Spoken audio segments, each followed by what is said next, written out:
Oke, ya hari ini materi pertama mengenai hakikat pembelajaran digital beserta komponen dalamnya. Tadi sudah saya sampaikan ya bahwa mungkin ini hanya pengantar, tidak terlalu banyak juga teman-teman karena saya pribadi juga tidak bisa memberikan informasi yang begitu banyak. Jadi silakan nanti kita sama-sama saling explore gitu ya di diskusi dan tanya jawab untuk kegiatan kuliah hari ini. Ya mungkin kalau dengar istilahnya digital learning atau pembelajaran digital gitu ya, ada dua komponen di situ, ada komponen pembelajaran dan ada komponen digital atau digitalisasi. Nah, kenapa sih kemudian muncul ya pembelajaran digital gitu? Karena sebenarnya ya mau tidak mau memang penyebab utamanya adalah karena adanya perkembangan teknologi digital gitu ya teman-teman. Jadi karena teknologi digital ini masuk, berkembang, kemudian memberikan pengaruh gitu ya hampir ke seluruh aspek kehidupan di dunia ini gitu, dan salah satunya yang paling berpengaruh atau yang apa ya berdampak gitu, bukan berdampak sih, ya paling dipengaruhi lah oleh perkembangan teknologi itu sendiri adalah pendidikan dan pengajaran. Oke, ya ini mungkin saya juga udah sering menampilkan juga ya teman-teman. Jadi kenapa ada teknologi digital gitu? Mungkin kita bahas itunya dulu ya sebelum kita ke pembelajaran digital. Kenapa ada teknologi digital ya? Karena masyarakat itu tumbuh gitu ya, tumbuh berkembang mulai dari yang hidup hanya dengan teknologinya sederhana gitu, dengan sistem kemasyarakatan yang masih ladang berpindah gitu ya, atau kemudian dari berburu ladang berpindah gitu sampai punya alat untuk membantu proses kehidupan hingga sekarang yang sudah jauh lebih canggih dari zaman dahulu kala karena adanya perkembangan internet atau perkembangan teknologi ya, komputer dan seterusnya. Nah, itu sehingga kita kemudian masuk ke dalam era industri digital atau kalau sekarang istilahnya revolusi industri 4.0 gitu ya. Nah, dan ini tidak akan berhenti sampai di sini gitu, akan terus berkembang, bahkan sekarang mungkin teman-teman juga sudah tahu ya ada revolusi society 5.0 gitu, mungkin nanti ada 6.0 dan seterusnya. Jadi kalau dulu masih hayalan kita, mungkin teman-teman juga pernah nonton Doraemon ya, masih ada Doraemon kan ya zaman teman-teman.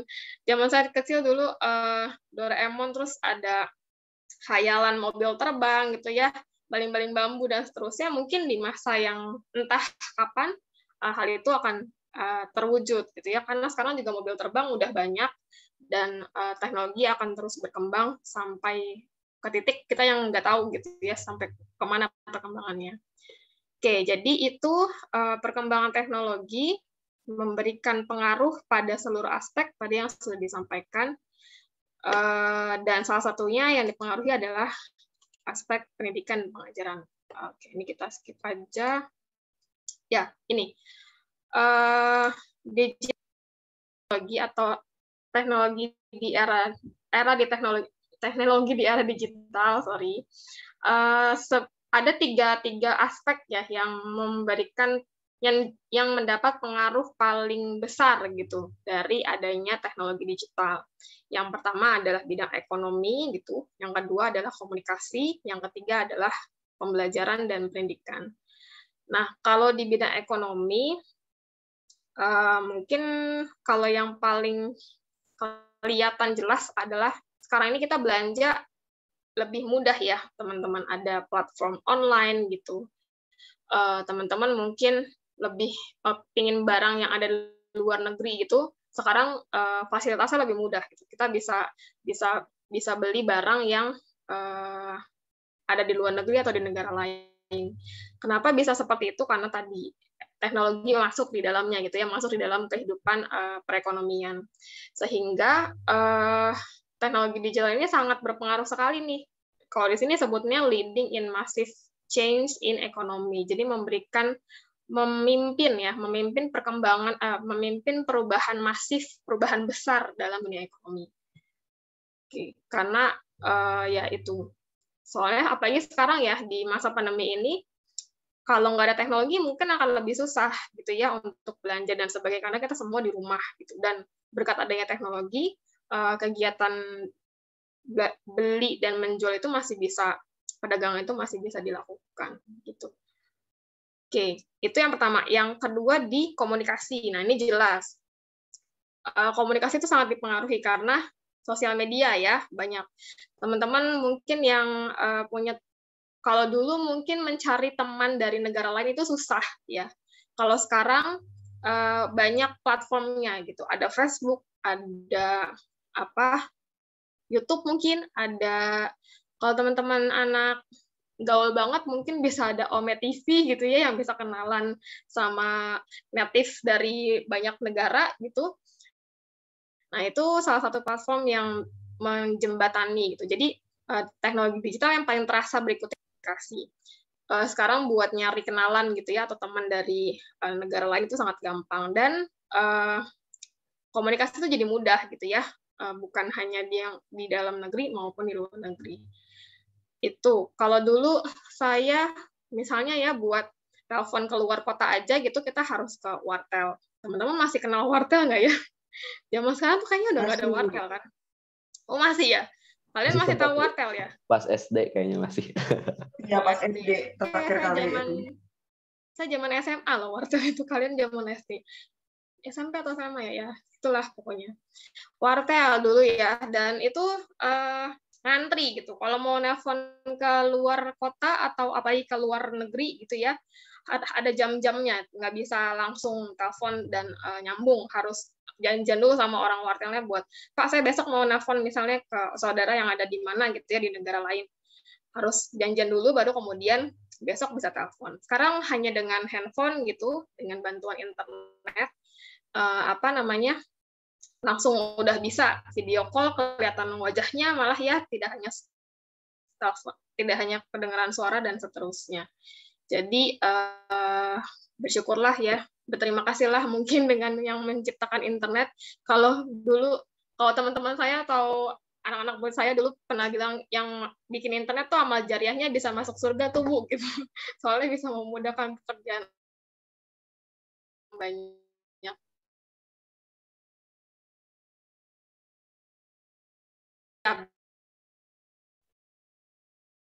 Leading in way we call it. Jadi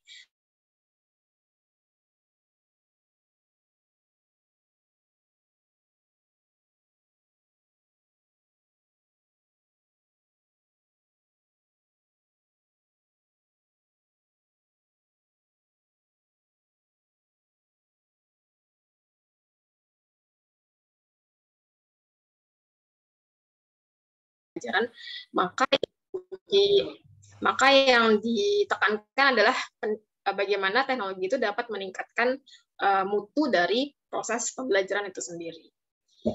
Ya, ini pembukanya ya teman-teman. Jadi teknologi digital memberikan pengaruh yang besar di semua aspek kehidupan, tapi ada 3 yang paling berpengaruh pada kehidupan manusia. Yang pertama adalah ekonomi, kedua komunikasi, dan ketiga adalah pendidikan atau pengajaran itu sendiri.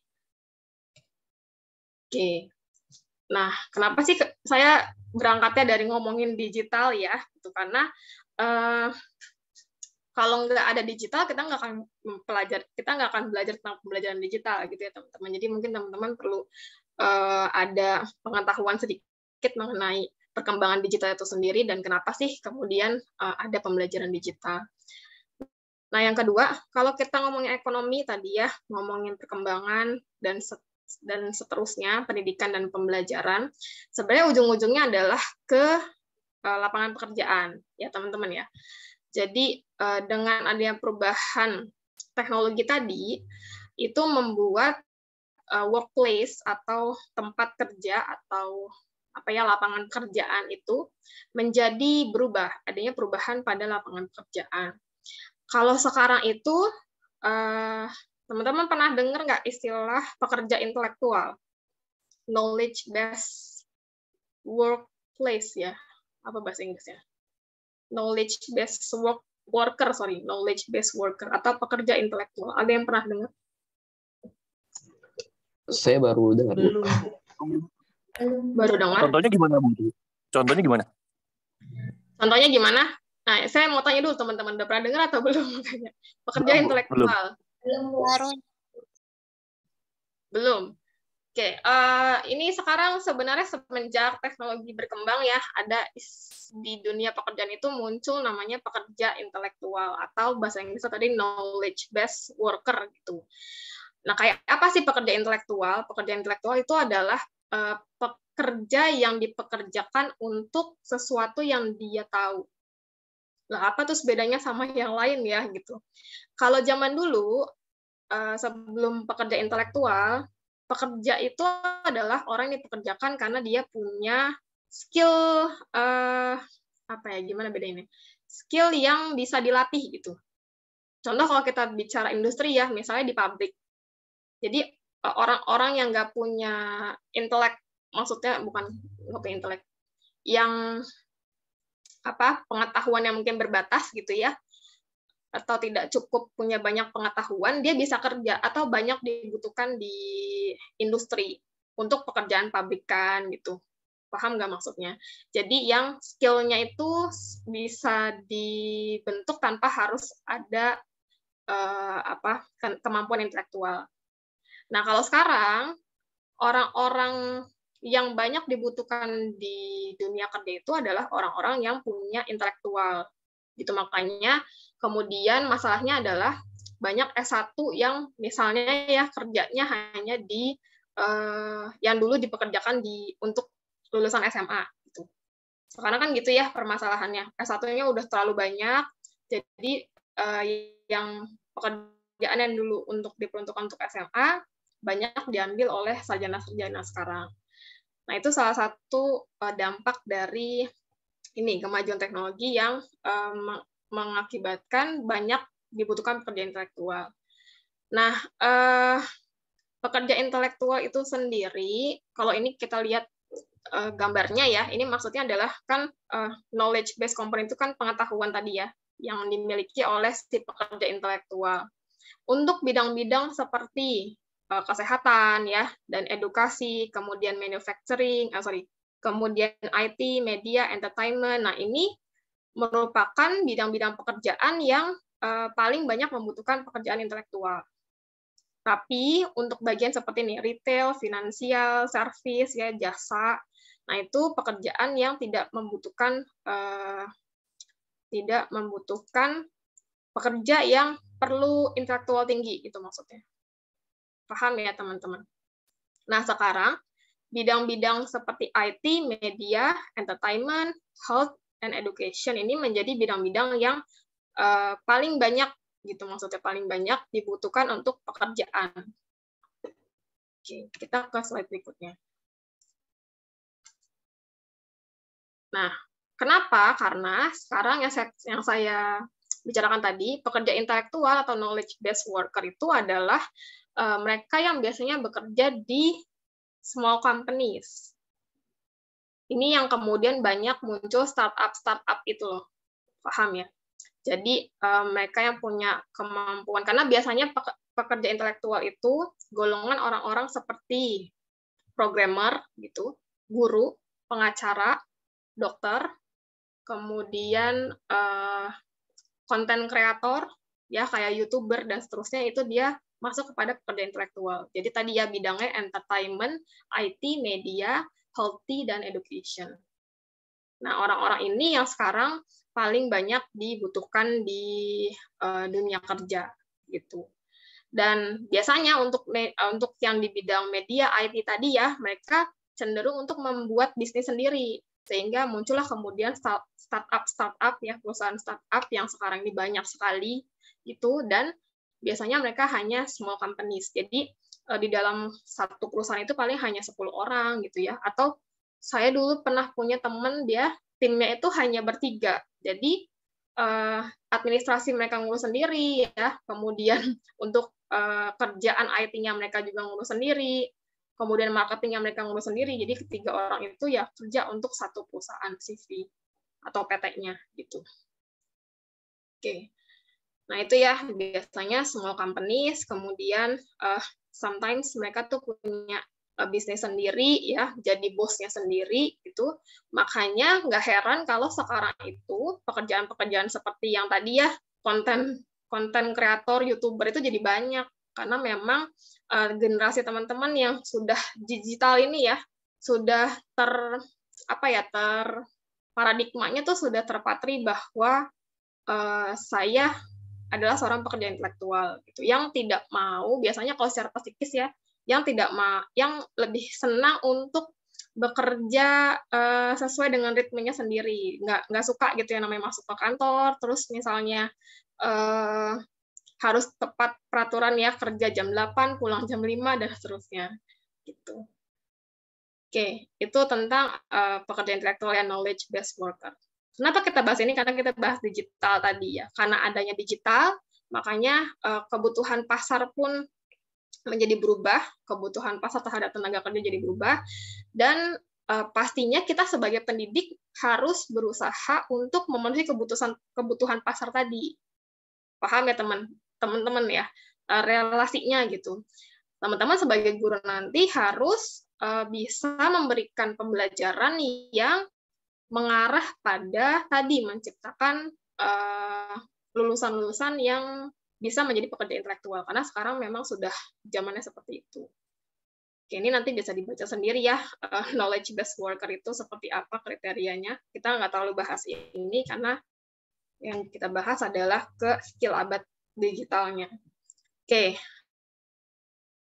Nah, supaya teman-teman bisa memberikan sebuah pembelajaran digital gitu ya, teman-teman sebagai guru juga pastinya harus punya dulu skill-skill yang dibutuhkan di era digital ini. Jadi, bukan hanya kita sebagai guru harus punya, ya sebagai individu harus punya, tapi teman-teman nantinya juga harus memberikan skill ini ke murid-muridnya. Gitu. Ada apa aja skill-nya? Sebenarnya kalau teman-teman cari Google banyak ya di sumber bacaan lain. Tapi kalau saya rangkum kurang lebih ada 7 ini. Ada skill komunikasi, kemudian ability to learn independently, jadi kemandirian belajar ya teman-teman. Karena sekarang itu zamannya sudah mudah mencari informasi ya. Jadi teman-teman memang sebagai guru dan sebagai pelajar gitu dituntut untuk bisa mandiri secara intelek gitu ya, untuk bisa menyaring informasi-informasi yang ada di dunia digital tadi atau di dunia maya tadi. Oke, kemudian yang ketiga ethic and responsibility, tanggung jawab dan ada etikanya gitu ya. Ini harus tetap ada, walaupun kita bebas gitu ya, dunianya bebas, tapi tetap harus ada etika dan tanggung jawab. Kemudian kemampuan yang berikutnya adalah teamwork dan flexibility. Nah, ini yang terkadang jadi agak masalah juga kalau gap generation-nya agak jauh ya, teman-teman. Mungkin nanti kalau teman-teman udah umur 30-an gitu ya, terus ngajar anak SMA, nah itu akan berasa tuh gap generation-nya. Dan teman-teman sebagai guru harus bisa fleksibel. Ya, harus bisa fleksibel. Berusaha update gitu ya dengan perkembangan hidupnya anak SMA di zaman itu gitu, tapi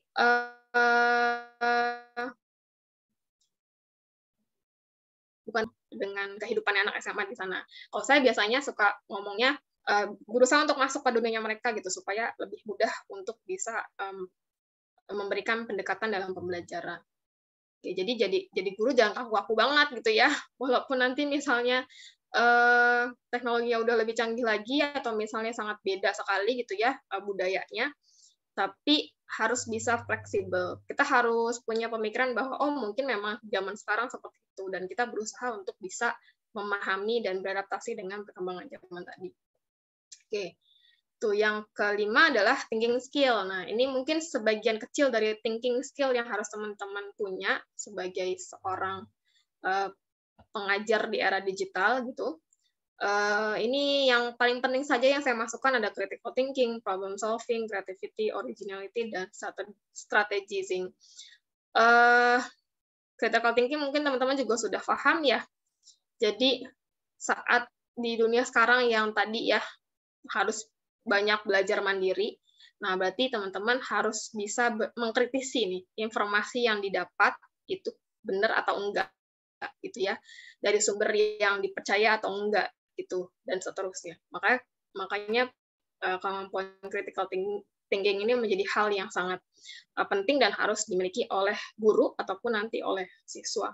Oke. Kemudian problem solving jelas ya, karena tadi independen ya, mandiri, maka teman-teman nanti saat misalnya jadi guru gitu, ketemu permasalahan di kelas atau dalam proses pembelajaran harus punya kemampuan problem solving gitu ya, dan saat udah ketemu nih masalahnya apa, kita harus kreatif nih mencari solusi gitu ya untuk mengatasi permasalahan tersebut.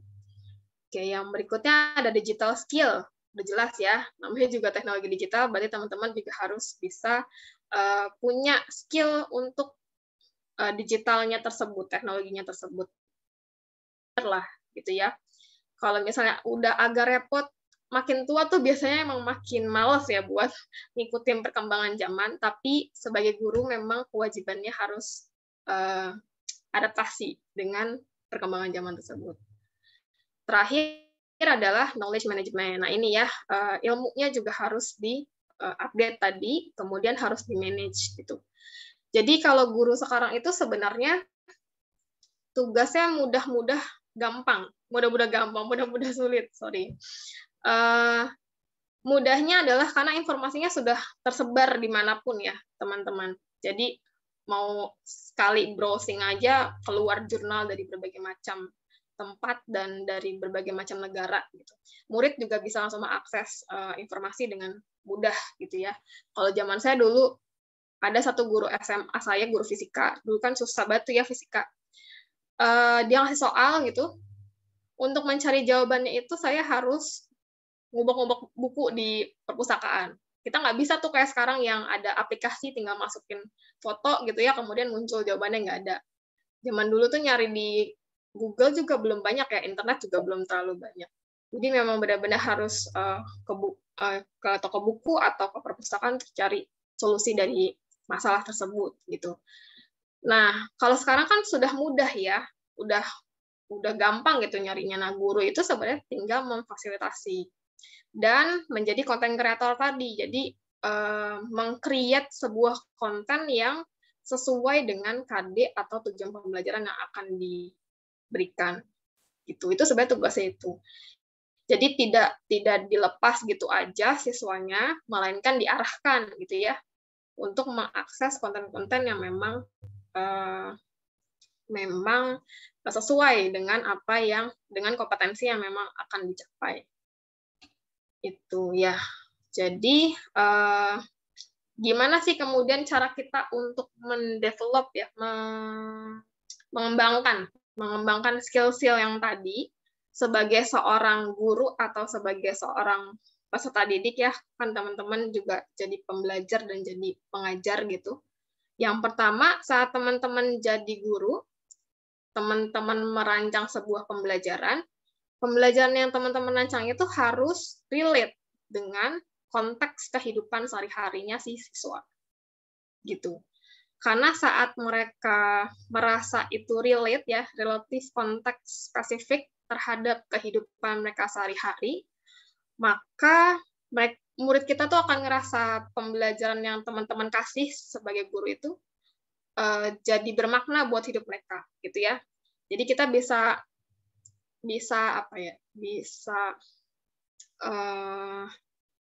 menarik minatnya mereka ke konten yang kita buat, gitu. Jadi yang pertama yang paling penting adalah harus relate dengan kehidupan sehari-hari. Ini agak susah, agak mudah, agak susah juga ya, susah gampang.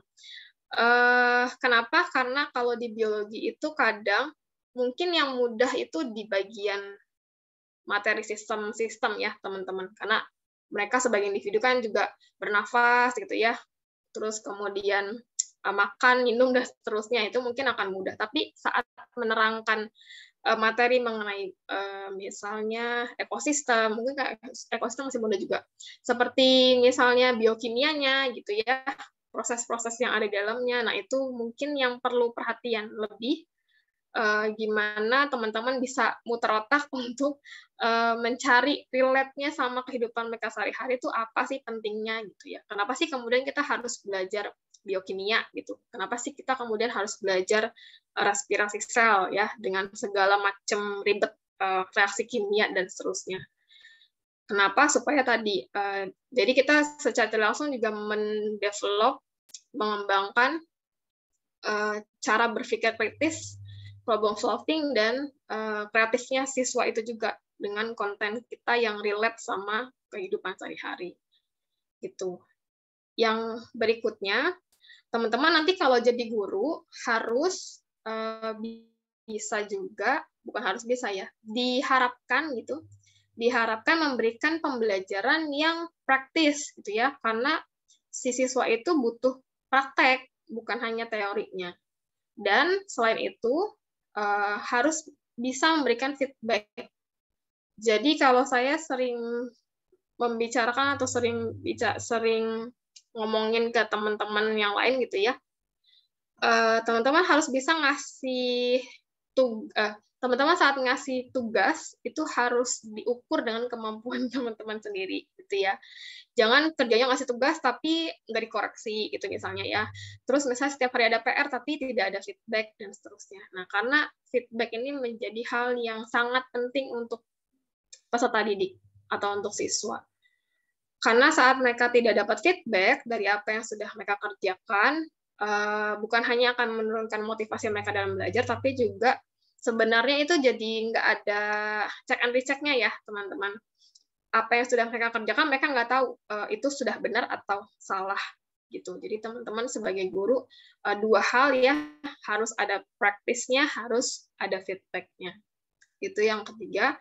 Kemudian berikutnya, nah ini, content can be transmitted equally, effectively, bla bla ya. Karena sudah digital, maka konten yang teman-teman buat itu harus bisa diakses di media yang luas gitu. Jadi bukan hanya ada di textbook yang sulit untuk dicari gitu ya, tapi bisa ditransfer atau bisa didistribusikan melalui media yang luas. Makanya salah satu produk kita di digital learning, saya ingin teman-teman buat konten pembelajaran digital gitu, dan kemudian di spread ya, di transmisi ke berbagai sosial media sehingga kita ibaratnya menyumbang konten pembelajaran yang mendidik gitu ya di dunia digitalnya atau di internet seperti itu. Oke. Terakhir adalah specific teaching approaches and technology. Nah, ini kemampuan yang harus teman-teman miliki juga sebagai seorang guru. Jadi kita tidak menutup mau tidak mau ya teman-teman harus punya skill menentukan pendekatan mana sih yang cocok untuk teknologi apa gitu ya.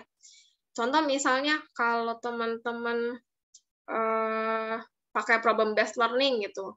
Nah, model problem based learning ini cocoknya dengan teknologi apa sih gitu ya untuk lebih meningkatkan mutu dari pelaksanaan pembelajarannya gitu. Apakah dengan PPT saja sudah cukup gitu atau harus pakai aplikasi game gitu atau ada misalnya teknologi lain yang harus dimasukkan ke dalam pelaksanaan problem based tersebut. Nah, itu yang perlu dimiliki oleh guru gitu ya, memilih mana sih pendekatan yang tepat dengan teknologi yang tepat. Nah, ini tidak semata-mata dipilih secara acak, tapi harus berdasarkan dari mungkin teori yang sudah teman-teman baca, gitu ya, dan juga pengalaman teman-teman sebagai pengajar nanti. Oke, ya sampai sini ada yang mau ditanya dulu?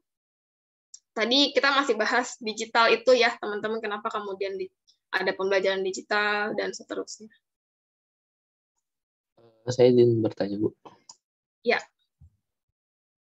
Tadi ya Bu, yang dijelaskan salah satu skill yang diperlukan itu kan skill belajar independen ya Bu, atau kemandirian belajar. Nah, kira-kira kalau menurut Ibu untuk kita bisa mengembangkan skill itu gimana ya Bu, berkaitan dengan skill kemandirian belajar itu, dan gimana kita tadi melatihkan siswa berkaitan dengan skill tersebut, Bu? Oke. Ya, kalau based on teori sebenarnya saya nggak terlalu paham banget juga ya, karena tidak terlalu banyak baca juga mengenai kemandirian belajar. Tapi kalau yang setahu saya, untuk belajar secara mandiri itu teman-teman biasanya perlu ada motivasi internal dulu ya. Jadi gimana caranya teman-teman secara pribadi mungkin menumbuhkan mindset bahwa saya belajar itu karena saya butuh, gitu. Bukan saya belajar karena saya disuruh, gitu ya. Itu pertama sih dari pengalaman saya, gitu. Karena pada saat mindset-nya sudah di-set seperti itu ya, saya belajar karena saya butuh, kemudian misalnya untuk target di masa depan saya mau jadi orang yang sukses misalnya gitu ya, atau di masa depan saya ingin jadi orang yang bisa berdiri sendiri gitu, atau di masa depan saya ingin berguna buat orang lain. Nah, itu ada target. Jadi sebenarnya harus ada goals-nya dulu, teman-teman. Kan dalam hidup kita pasti punya target ya. Di umur sekian misalnya saya mau jadi apa, dan seterusnya. Nah, dengan adanya target seperti itu, secara otomatis menurut saya sih ya, harusnya timbul mindset. Jadi sekali lagi saya belajar bukan karena saya disuruh orang tua dan sebagainya, atau karena saya wajib gitu ya di umur saya harus sekolah atau harus kuliah, tapi memang karena kebutuhan saya sebagai seorang manusia gitu.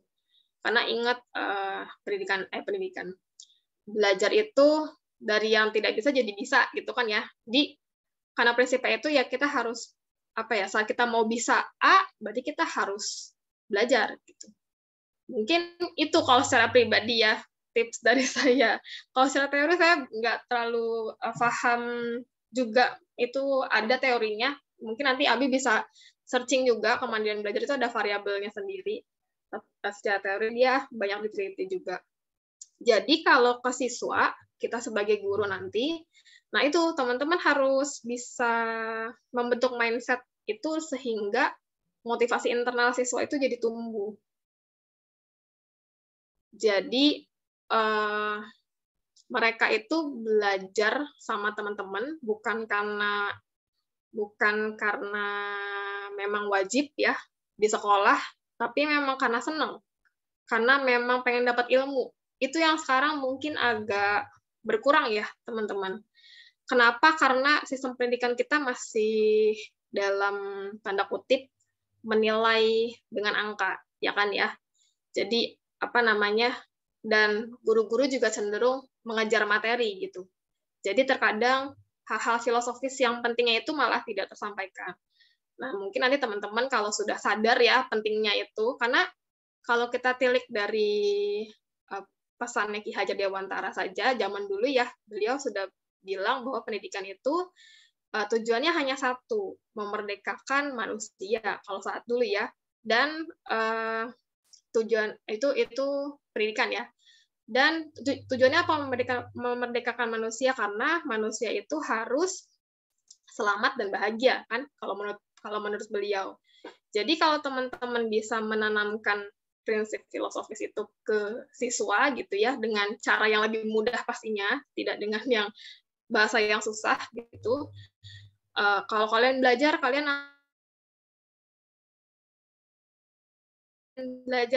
sel, misalnya selamatnya gimana gitu ya, bahagianya dengan momok materi.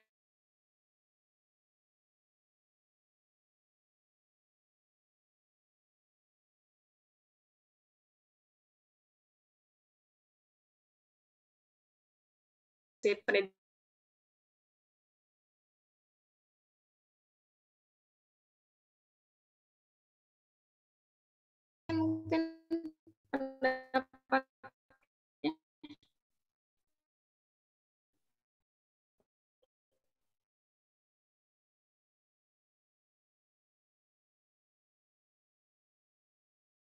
dari individunya ya, Bu. Terutama dari motivasi. Nah, kan motivasi itu ada motivasi intrinsik sama ekstrinsik ya, Bu. Dari luar dan dari dalam. Berarti lebih baik menekankan motivasi yang mana, Bu?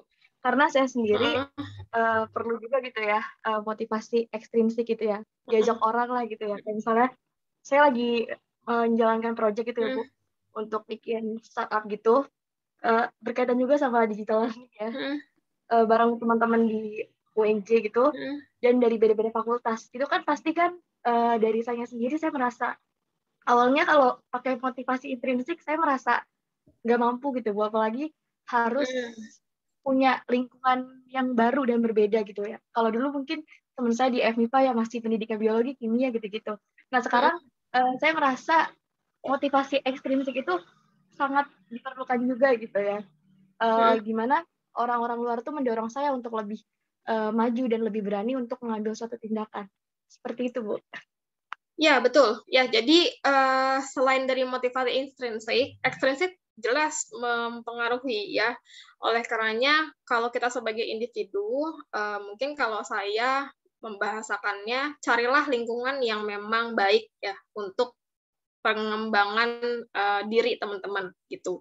Jadi kita bukan yang mengkotak-kotakan nggak boleh bergaul dengan yang tidak baik ya teman-teman, tidak begitu, tapi carilah golongan orang yang kelompok orang yang memang satu mimpi kali gitu ya, satu visi, satu misi gitu. Ya, satu visi, satu tujuan, sehingga kemudian itu bisa meningkatkan motivasi internal dalam diri kita juga gitu.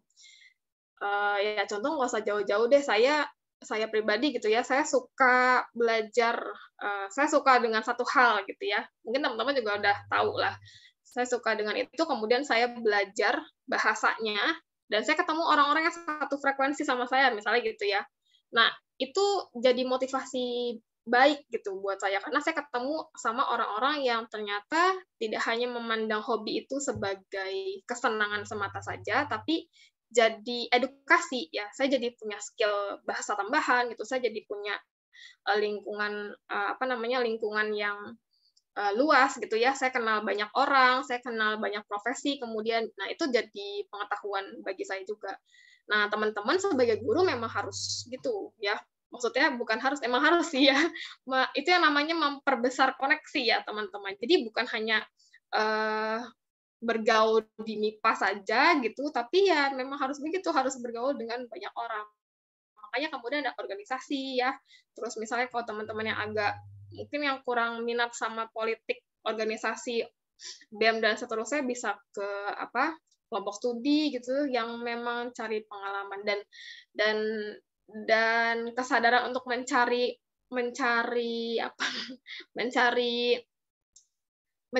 kelompok orang-orang itu kan sebenarnya dari motivasi diri sendiri juga kan. Saya pengen berubah gitu, saya mau cari dunia luas lah gitu ya. Nah, itu kan pasti ada targetnya juga. Jadi sebenarnya memang ekstrinsik itu penting, teman-teman. Cuma yang mendorong paling banyak kalau menurut saya pribadi tetap dari intrinsiknya. Kalau teman-teman tidak punya niat nih ya untuk berubah mencari yang baru, kayak tadi siapa yang bicara ya? Saya nggak ngeliat namanya. Saya Bu Intan, Bu. Oh, Intan. Kalau tidak berusaha untuk keluar tadi ya, Intan kan bergaul sama orang-orang banyak gitu, yang nggak akan ketemu juga, ya nggak sih? Ya nggak? Gimana pendapat yang lain? Kalau saya betul, Bu. Berarti itu udah ada motivasi intrinsik ya, Bu, di dalam diri saya. Iya, betul. Gitu.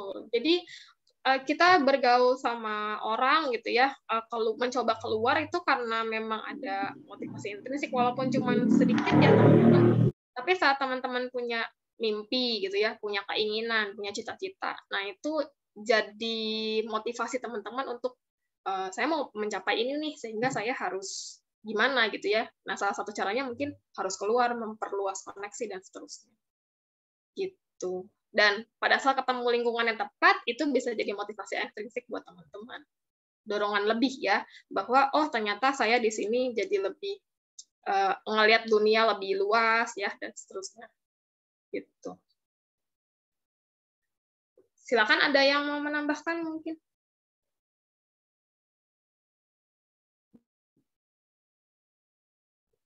Dari Abi cukup, Ibu. Abi? Atau ada yang lain? Ibu, saya boleh izin bertanya? Oh iya, silakan. Siapa nih? Cindy. Saya Cindy, Bu. Iya, izin bertanya Bu, tadi kan terkait pekerja intelektual itu salah satunya adalah seorang guru gitu ya Bu. Nah terus di selain guru itu ada entertain, terus juga ada dokter, ilmuwan dan sebagainya. Nah pertanyaan saya, kenapa walaupun sama-sama pekerja intelektual, secara realita aja dari zaman sekarang itu masih ada beberapa kalangan yang masih memandang sebelah mata seorang guru gitu Bu. Padahal kan kita tuh sama-sama melakukan digitalisasi di era yang semakin berkembang pesat dari segi teknologi. Nah, kalau misalkan dari kita melamar sebagai guru honorer itu masih ada aja yang gajinya itu masih dalam tanda kutip itu bercanda gitu. Nah, sedangkan kalau kita mau kalau kita mau melamar di bidang yang lain, yang dalam artian kita banting setir ke pekerjaan yang lain, itu mereka nggak mau nerima kita gitu. Padahal di qualified-nya itu ada syaratnya S1 semua jurusan, tapi kecuali pendidikan. Padahal kan basic seorang pendidik itu kan mindset-nya itu pembelajar gitu. Tapi kenapa mereka nggak mau nerima kita gitu, Bu? Mungkin itu pertanyaan saya. Ya, ada yang mau komentar dulu dari teman-teman, silahkan. Ibu, saya mau coba. Ya, silakan Karisma. Ya, kalau menurut saya emang sih kalau misalnya di Indonesia itu profesi guru ya beda dengan profesi-profesi yang lainnya gitu, kayak dianggap mungkin lebih rendah gitu, beda sama misalnya profesi dokter dan sebagainya. Tapi nggak tahu ini karena apa, mungkin karena sistemnya gitu di Indonesia. Tapi kalau misalnya di luar negeri, misalnya di negara-negara lain, Finlandia yang sistem pendidikannya maju, bahkan profesi guru itu lebih tinggi dari profesi apapun kan, bahkan kualifikasinya sendiri gitu untuk mengajar siswa SMA aja dia kualifikasinya harus S2 gitu kan. Dan nggak cuma di negara Finlandia aja sih, kayak saya di negara Korea, Amerika Serikat, negara-negara maju kebanyakan itu emang sangat menyongsong kesejahteraan guru, beda sama di Indonesia. Mungkin kalau dari situ lebih ke sistem apa ya, sistem pemerintahan kali ya mengatur tentang pendidikan itu gitu. Itu sih dari saya, Bu. Saya lupa lagi mau nyampein apa. Oke ya, terima kasih. Ada lagi yang lain? Mau berpendapat? Saya mau menanggapi. Siapa? Ya, silakan. Siapa nih? Ya. Ada suara ya? Ya, jadi terkait dengan tadi ya, Cindy bilang kalau misalnya ada perusahaan gitu ya, terus tiba-tiba kasarnya banting setir gitu ya dengan bidang lain. Nah ini loh, kita sebagai generasi muda harus bisa banyak belajar dan juga meningkatkan kompetensi. Kan kompetensi ini bidang ya, apalagi kalau misalnya kita guru, kita belajar tentang media, baik itu media pembelajaran, terus juga media digital dan sebagainya. Terus juga kita belajar tentang ilmu biologi. Dan dimana kalau misalnya kita bisa lebih kembangkan lagi keterampilan kita, maka nggak ada alasan untuk seorang perusahaan menerima kita. Dan kita, tadi yang kayak Ibu bilang juga sebelumnya disinggung, makanya kita jangan males untuk belajar gitu ya. Kita mau belajar bidang apapun gitu ya. Karena kan rezeki juga kita nggak tahu ya. Mungkin sekarang kita semua masih di pendidikan biologi, di mana pasti cenderung untuk jadi guru lah potensi besarnya. Tapi who knows, masa depan orang kan beda-beda gitu. Kalau misalnya kita bisa menggiati lebih dalam gitu, siapa tahu kita bisa punya sekolah sendiri yang nanti bisa kita kembangkan lagi seperti itu. Dan untuk terkait tadi gaji guru kecil, ya memang ini cukup memprihatinkan juga ya, karena dulu juga pasti teman-teman sendiri ini ya waktu masuk UNJ ya, aduh jadi guru, kamu beneran jadi guru jurusan pendidikan, dan itu pasti jadi salah satu pertimbangan kita gitu untuk ada di pendidikan biologi ini ya. Tapi lagi-lagi yang tadi saya sampaikan gitu, gimana ini terkait dengan bagaimana cara kita untuk bisa lebih berprogres. Kalau ada pepatah bilang jangan jadi ikan yang lupa deh, ikan yang kecil di kolam yang besar ya.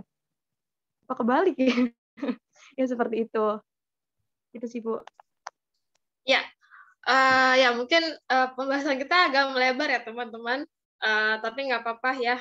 Salah satu diskusi yang sebenarnya menarik juga. Kalau kita bicara tadi yang Cindy tanyakan, kenapa di dunia kerja seperti itu, memang nyatanya ya seperti itu sih, memang. Saya tidak memungkiri ya, teman-teman.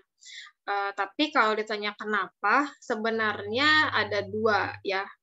Ada dua atau ada tiga ya. Ya mungkin ada beberapa. Kalau menurut saya pribadi, dari teman-temannya sendiri pun ya, tidak bangga dengan apa yang sudah teman-teman punya terkadang. Kalau ditanya kerjanya di mana, kayaknya tuh jawab guru tuh kayaknya ngerasanya tuh nggak pede banget. Ada beberapa, nggak beberapa sih, mungkin ya sebagian besar seperti itu. Kenapa? Karena masyarakat kita memang masih menilai sukses seseorang itu dari salah satunya adalah materi ya teman-teman ya. Jadi ya mau gimana lagi ya, kita memang hidup di society yang seperti itu, sudah menjadi budaya, dan memang kalau saya boleh bicara sistem pendidikan kita masih dalam tanda kutip belum memuliakan ya, memang belum memuliakan pengajar itu sendiri, bukan hanya dari segi materinya saja, tapi kalau saya lebih berpikir ke filosofisnya ya, lebih berpikir ke kurikulumnya. Kalau kita belajar dari negara di sana, memang sistem perekrutan guru itu sangat amat kompetitif sekali, teman.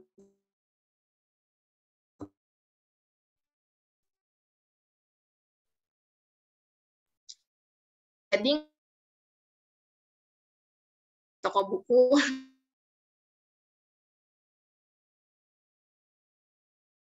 perbandingan kurikulum kan di beberapa negara, terutama di 4 negara yang memang punya skor PISA tinggi ya, di Korea Selatan, di Polandia, di Finlandia, dan satu lagi di mana saya lupa. Ada 4 negara. Satu kesamaan dari keempat negara tersebut ya adalah perekrutan guru yang memang sangat amat kompetitif gitu. Jadi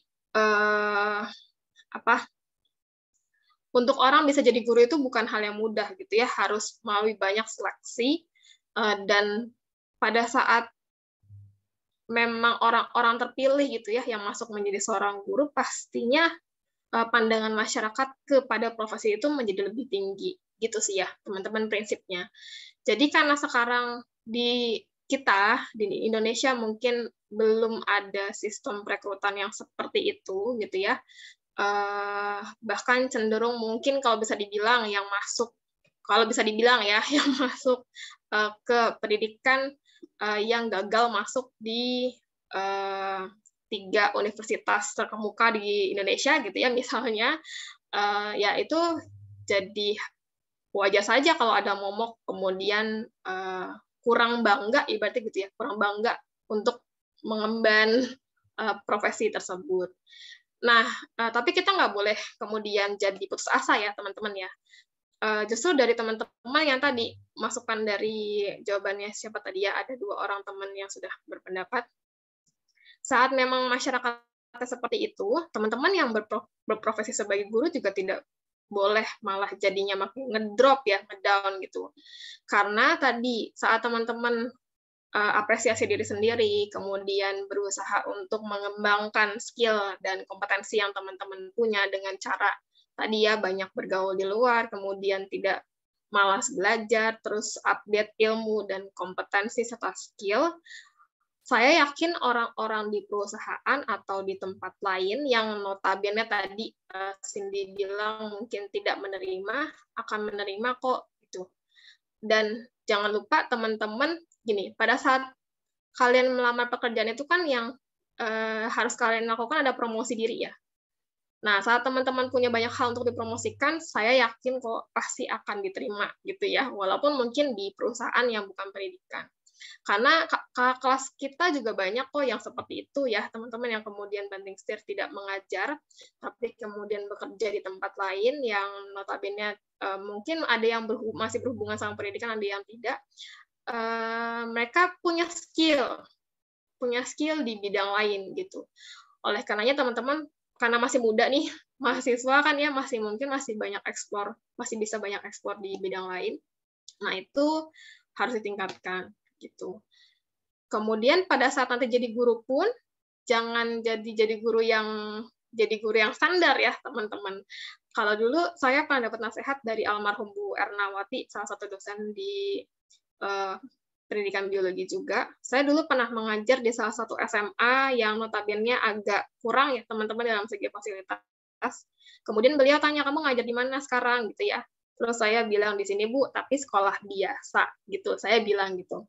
Terus beliau bilangnya seperti ini, kamu harus jadi orang luar biasa untuk membuat sekolah itu jadi luar biasa.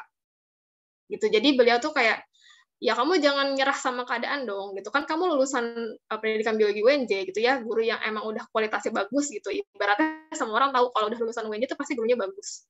Nah, kamu harus bikin sekolah itu jadi bagus, walaupun sekolah itu sekolah biasa gitu. Jadi kalau pada saat nanti teman-teman masuk ke dalam dunia pekerjaan di sekolah, harus bisa jadi luar biasa sekalipun dalam lingkungan yang tadi ya kurang beruntung tadi gitu. Nah, mungkin kalau pengalaman saya dulu pernah kerja di salah satu lembaga riset di UI, teman-teman. Itu juga pada awalnya saya juga sama ya, saya nggak percaya bisa diterima di sana, tapi ternyata saat kita bisa promosi diri itu mereka menerima kok gitu ya. Jadi jangan khawatir. Lapangan pekerjaan untuk guru itu sebenarnya banyak. Bukan hanya, walaupun memang banyak sekali ngajar ya, teman-teman, lapangan pekerjaannya, tapi untuk yang lain, kalau teman-teman mau di yang pekerjaan lain juga banyak. Gitu. Asal teman-teman punya skill saja yang bisa dijual gitu ya, pada saat melamar pekerjaan. Gitu. Oke. Kita cukupkan ya untuk diskusi bagian itu. Baik, terima kasih Bu Daniar dan teman-teman. Ya, baik, Cindy cukup terjawab ya. Terjawab Ibu. Oke. Ya, berikutnya pembelajaran digital. Dulu.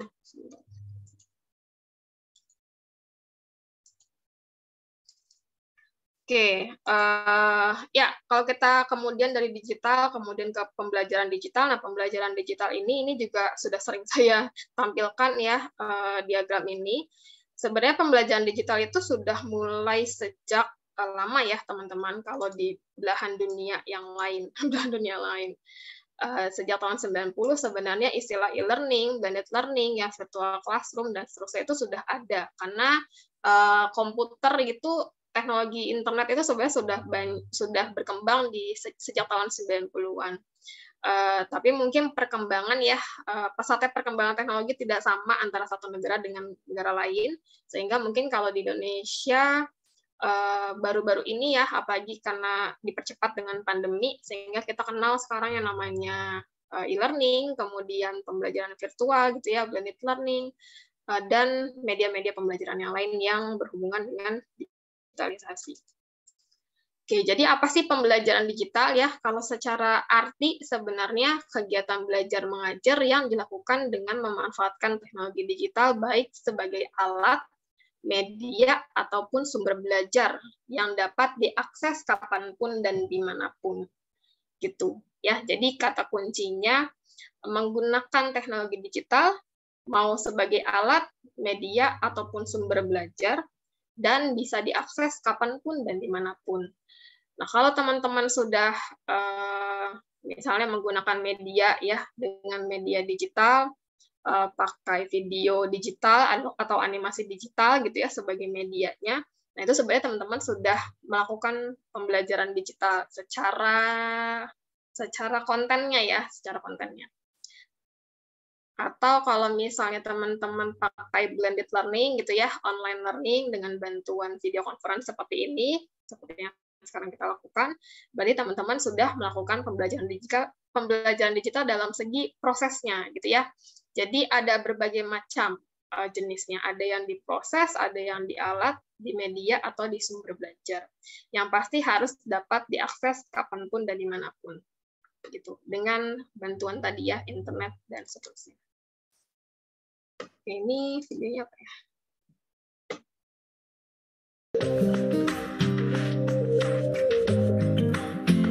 Suaranya terdengar tidak, teman-teman? Terdengar, Bu. Terdengar. Nah, ini sebenarnya cuma ini aja sih. Kita mau bahas blended learning.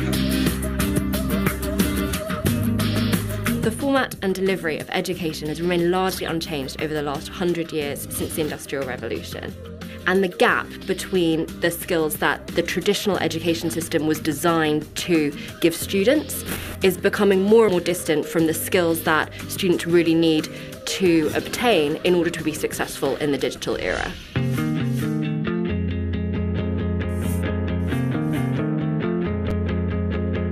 According to our research, over 70% of education spend is currently skewed to the first 20 years of an individual's life.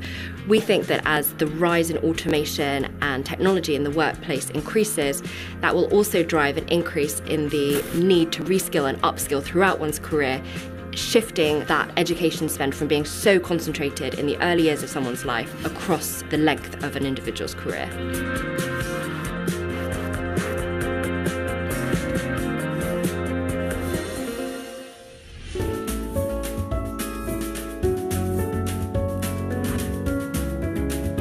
The physical convening of students in one place has been the largest impediment to scaling education to date, and we believe that the integration of technology solutions and other forms of innovation can help reduce the capital intensity of delivering education and therefore improve the productivity of the economy going forwards.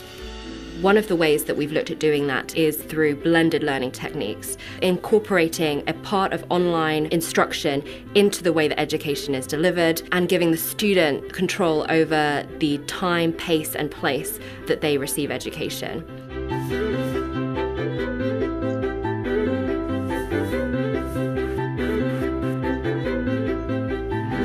We believe corporates are well positioned to help drive forward that evolving education system. We see them as well placed to provide the services required for career and lifelong learning, as well as the technology operationally to bring down the capital intensity of delivering education.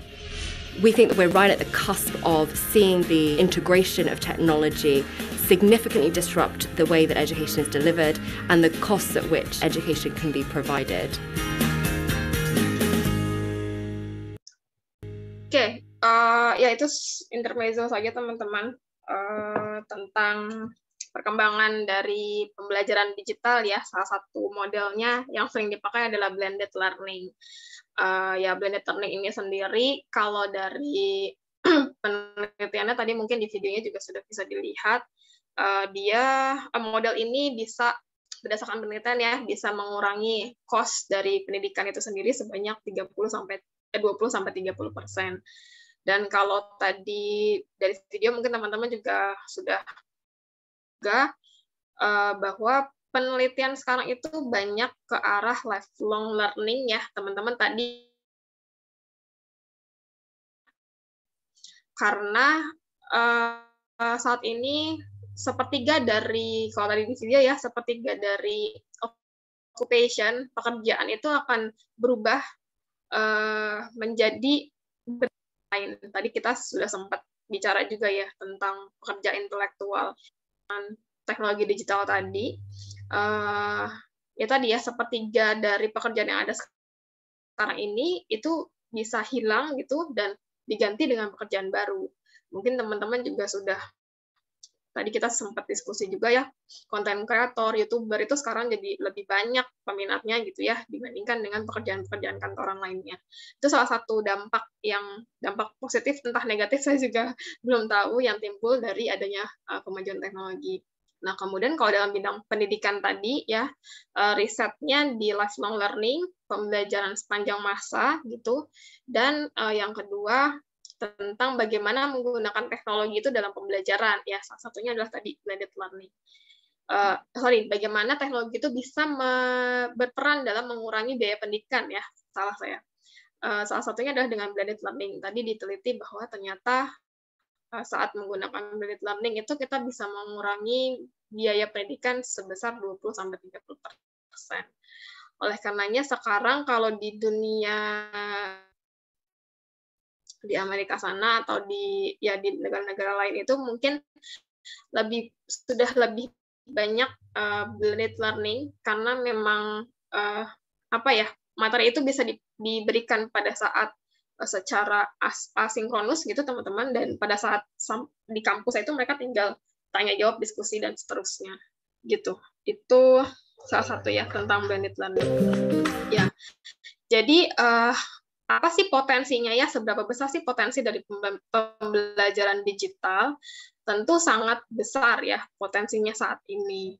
Sehingga teman-teman harus sadar juga nih bahwa memang penting untuk tahu bagaimana sih pembelajaran digital itu sendiri. Kalau dilihat dari komunikasi ya sangat berpotensi karena kita sekarang tadi ya komunikasinya sudah mudah. Teman-teman bisa menggunakan konten pembelajaran gitu ya, atau melakukan pembelajaran secara virtual gitu, karena platform komunikasinya sudah banyak.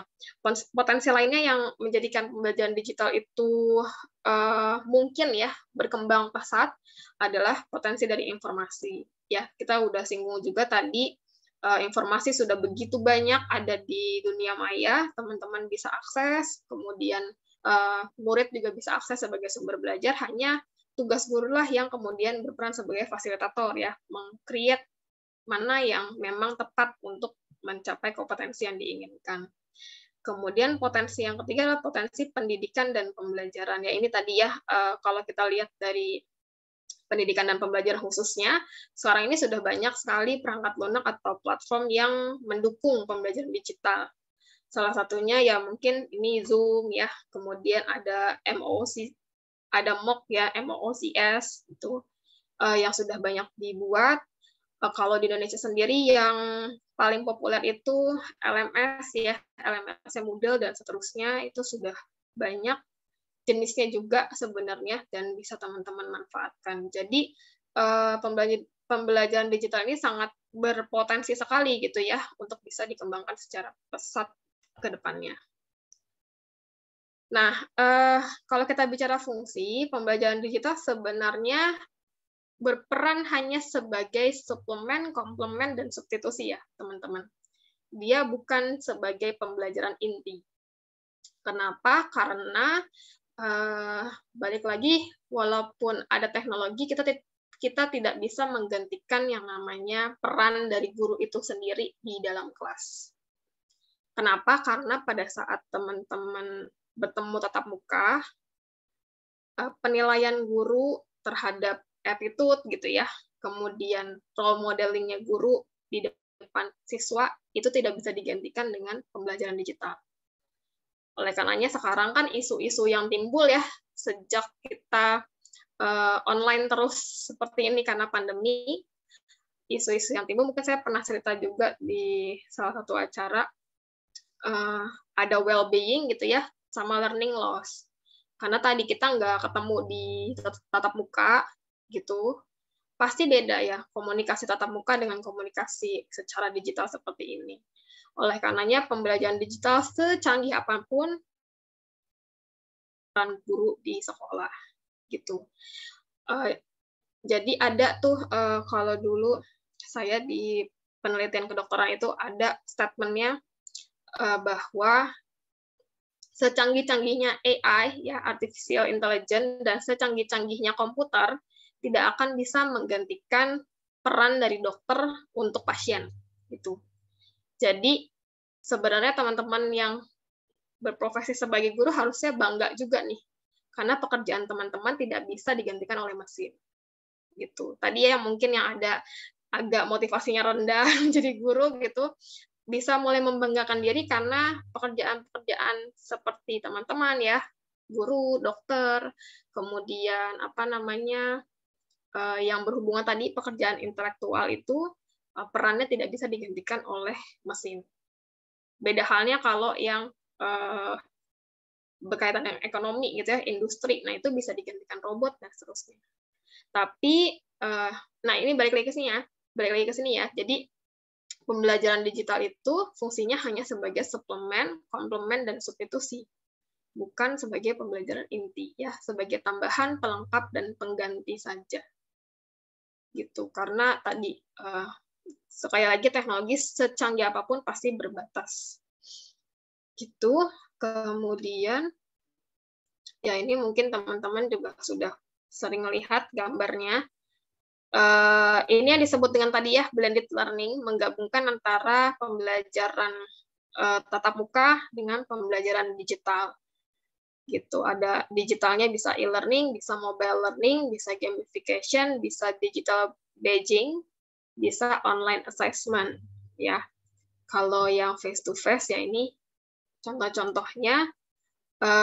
Nah ini media-medianya ya, bisa video motion, graphic and animation dan seterusnya. Oke. Ya, blended learning kayaknya teman-teman juga mungkin sudah sebagian besar tahu juga ya, blended pembelajaran bauran gitu. Kita menggabungkan antara tatap muka dengan digital gitu ya, dengan antara yang sinkronus dengan yang asinkronus. Seperti ini nih kita sedang sinkronus ya teman-teman. Kemudian misalnya teman-teman mengerjakan tugasnya nanti proyeknya asinkronus nih, kita diskusinya hanya di WA atau di forum LMS. Nah itu asinkronusnya. Artinya kita sudah melakukan pembelajaran yang blended. Jadi blended learning itu bukan berarti hanya prosesnya saja ya. Tadi saya sudah katakan kalau teman-teman misalnya tugasnya via email, nah itu berarti sudah blended learning juga gitu, karena ada sinkronus dan asinkronus. Yang penting ada tatap muka walaupun secara langsung online gini atau tatap muka di offline gitu ya, dan secara asinkronus mengerjakan modul dan seterusnya. Ya ini gambar ya, mungkin bisa lebih jelas seperti ini. Oke, ya ini kelebihan dan kekurangan dari masing-masing. Ada online learning, blended learning. Sekarang yang banyak sebenarnya adalah mobile learning ya, teman-teman, karena siswa peserta didik itu lebih familiar dengan handphone, sehingga mobile learning sekarang lebih banyak dikembangkan. Advantage-nya atau keuntungannya bisa diulang kapan saja, di mana saja tadi ya, dari segi waktu dan tempat, mungkin lebih fleksibel. Kemudian mudah untuk berkolaborasi salah satunya. Kemudian learning on to go, learners controlled nih ya, pembelajaran mandiri. Tadi kita mengajarkan siswa untuk belajar secara mandiri, secara tidak langsung kalau kita pakai blended learning, karena mereka harus paham materi itu tanpa ada bimbingan dari kita kan ya, kalau di luar kelas gitu. Jadi mereka mau tidak mau memang belajar mandiri. Limitation-nya ya ini mungkin bisa dibaca sendiri oleh teman-teman. Oke. So. Ini apa ya? Saya skip aja deh. Oke, kita ke sini aja dulu. Nah, tadi pembelajaran digital, nah sekarang bagaimana desain dari pembelajaran digital itu sendiri. Ada beberapa prinsip ya dalam desain pembelajaran digital. Yang pertama ada prinsip kebebasan. Bebas diikuti oleh siapa saja. Jadi sama seperti Merdeka Belajar, kampus Merdeka ya teman-teman. Mahasiswa dari kampus lain itu bisa masuk ke perkuliahan kita gitu ya, dengan dengan mekanisme tertentu, itu artinya kita sudah melaksanakan pembelajaran digital karena bebas diikuti oleh siapa saja. Kemudian tadi prinsip kemandirian ya, merangsang kemandirian belajar siswa, guru hanya sebagai fasilitator, jadi mereka yang mencari bahan gitu ya. Kemudian atau kita memberikan modul, mereka belajar secara mandiri, memahami. Nanti kalau ada yang tidak dimengerti, baru kita tanya jawab. Itu salah satu contoh dari pembelajaran digital. Yang ketiga, prinsip keluasan.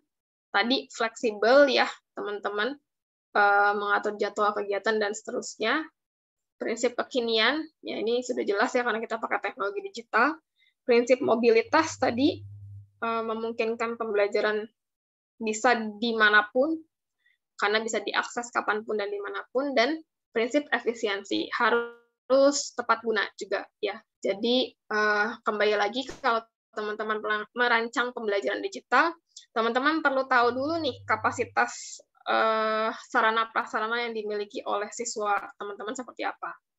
Jadi jangan sampai teman-teman udah bikin media yang canggih gitu ya, tapi nggak bisa diakses sama muridnya gitu, karena keterbatasan sarana yang dimiliki oleh murid. Jadi harus dilihat juga prinsip efisiensinya.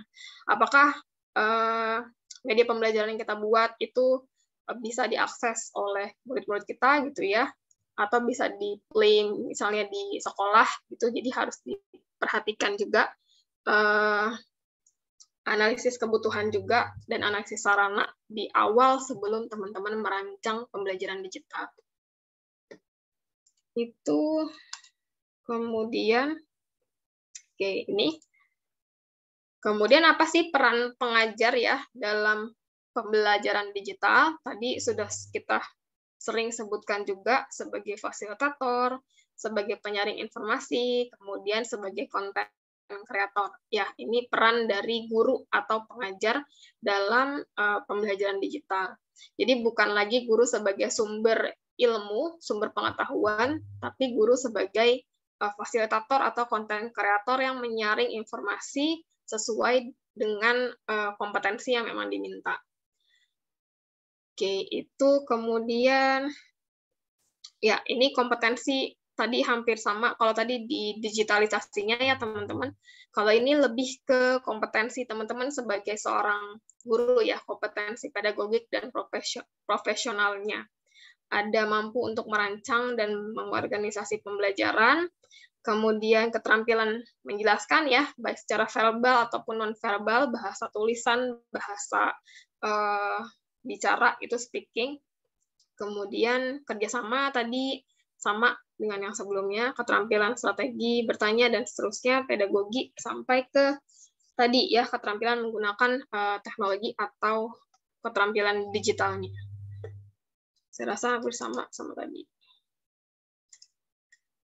Terus, oke, untuk komponen sebenarnya masih sama ya, teman-teman, dengan yang biasa. Jadi kita harus tetap mengacu pada silabus. Nanti dari silabus teman-teman bisa buat rencana program pembelajarannya ya, RPP-nya. Kemudian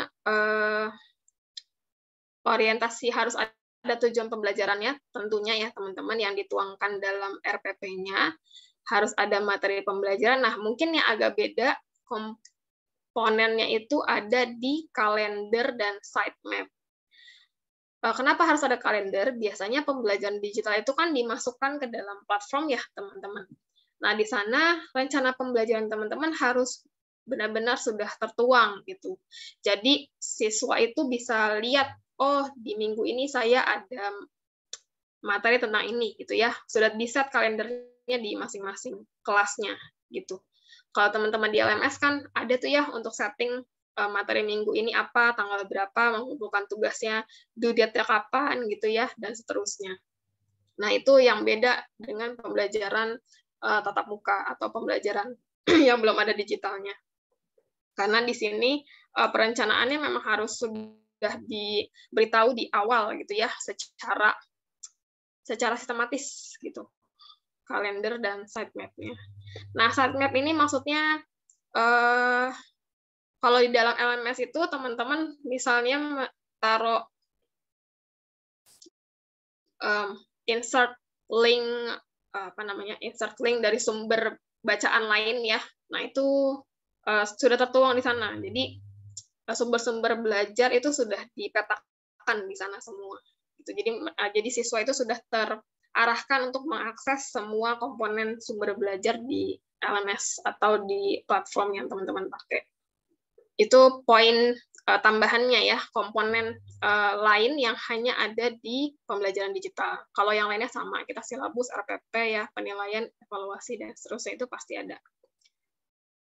Oke. Sampai sini ada yang mau ditanya dulu? Silakan.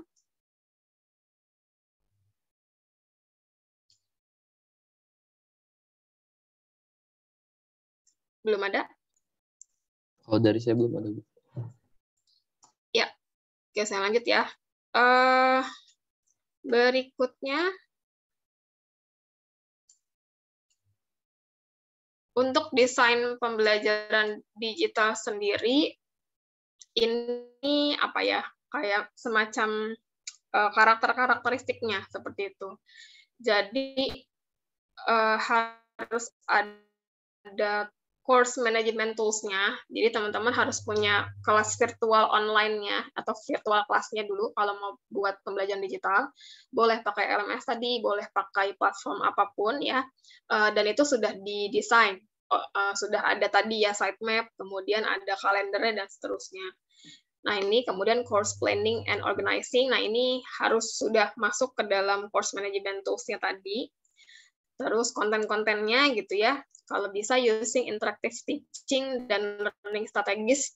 Jadi karena biasanya blended ya teman-teman, pada saat nanti teman-teman di face-to-face-nya atau di tatap mukanya itu bisa pakai metode belajar yang lebih interaktif dan strategi belajar yang lebih apa ya, student center gitu. Jadi lebih banyak siswa yang berperan gitu. Kemudian, nah kalau kita pakai blended learning, memang prinsip belajar yang kita apply itu adalah pembelajaran dewasa ya teman-teman. Jadi memang kalau menurut saya pribadi, pembelajaran digital ini memang cocoknya untuk siswa SMA ke atas. Jadi kalau di sekolah dasar atau sekolah menengah pertama ya SMP itu rasanya memang tidak terlalu cocok kita pakai blended learning gitu. Karena memang saat kita pakai blended learning itu ada kemandirian belajar ya di sana teman-teman.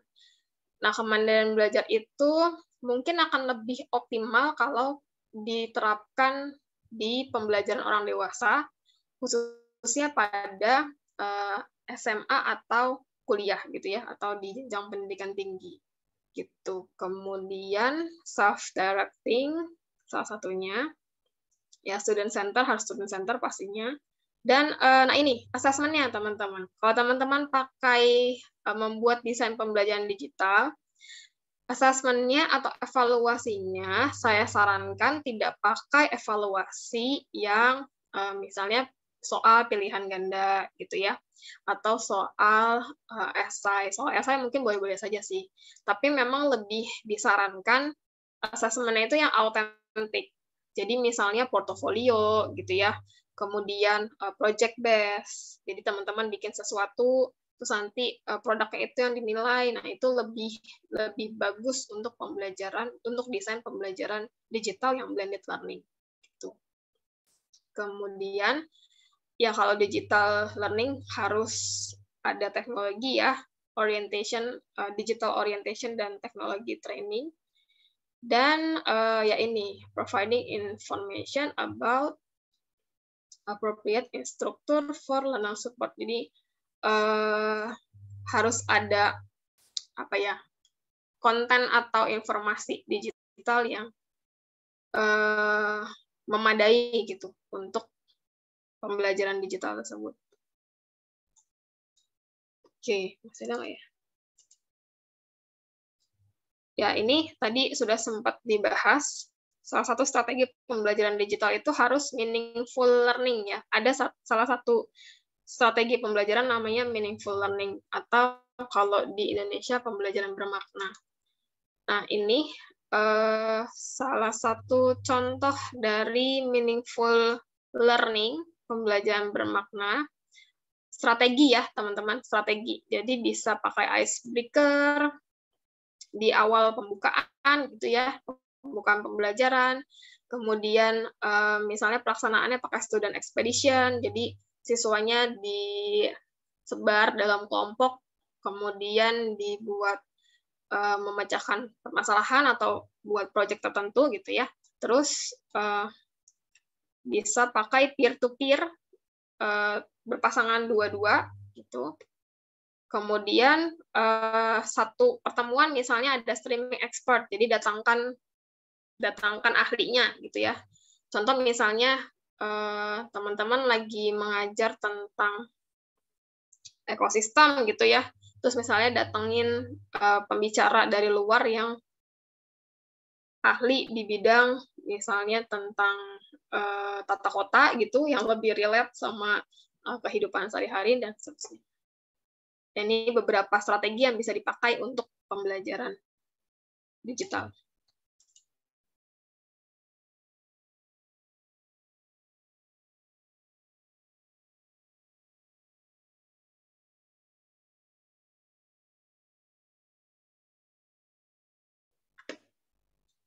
Ini sudah kayaknya ini oke.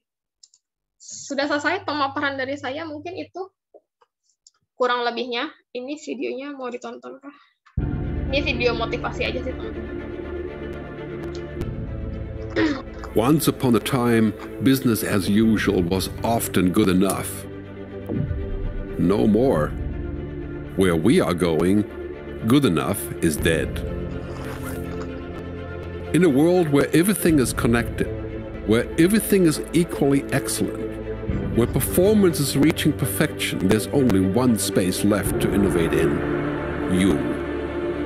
Right now, you are a central point in the raging tornado of change fueled by digitization, mobilization, augmentation, disintermediation, automation. Well, the list goes on. Science fiction is becoming science fact. Think about self-driving cars or computers that can learn and think. The way we work will never be the same. The skills we need will be dramatically different. Winning or losing are now happening faster than ever before. So what's your response? How will you discover new opportunities in one of the most transformational times in human history? Are you driving change, or are you being driven by it? Disruption has become the new normal. With change, it's always gradually, then suddenly, well, things really have stopped happening gradually. This change is exponential.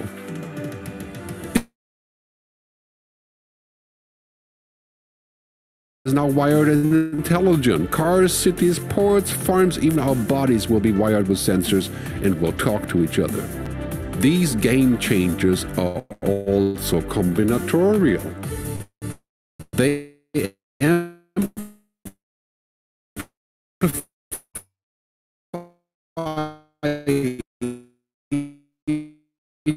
each other, creating a perfect storm of change. Computing fuels big data. The Internet of Things fuels artificial intelligence and deep learning, which fuel emotion and ethics, will be even more important in the future, because machines are very good at simulating, but not at being. Yes, robots and software will do some of our work, but this will start engaging more with what might be, not just with what is. Immerse yourself in the immediate future, 5 to 7 years out from today. We need to go beyond technology and data to reach human insights and wisdom. Technology represents the how of change, but humans represent the why. The future is about holistic business.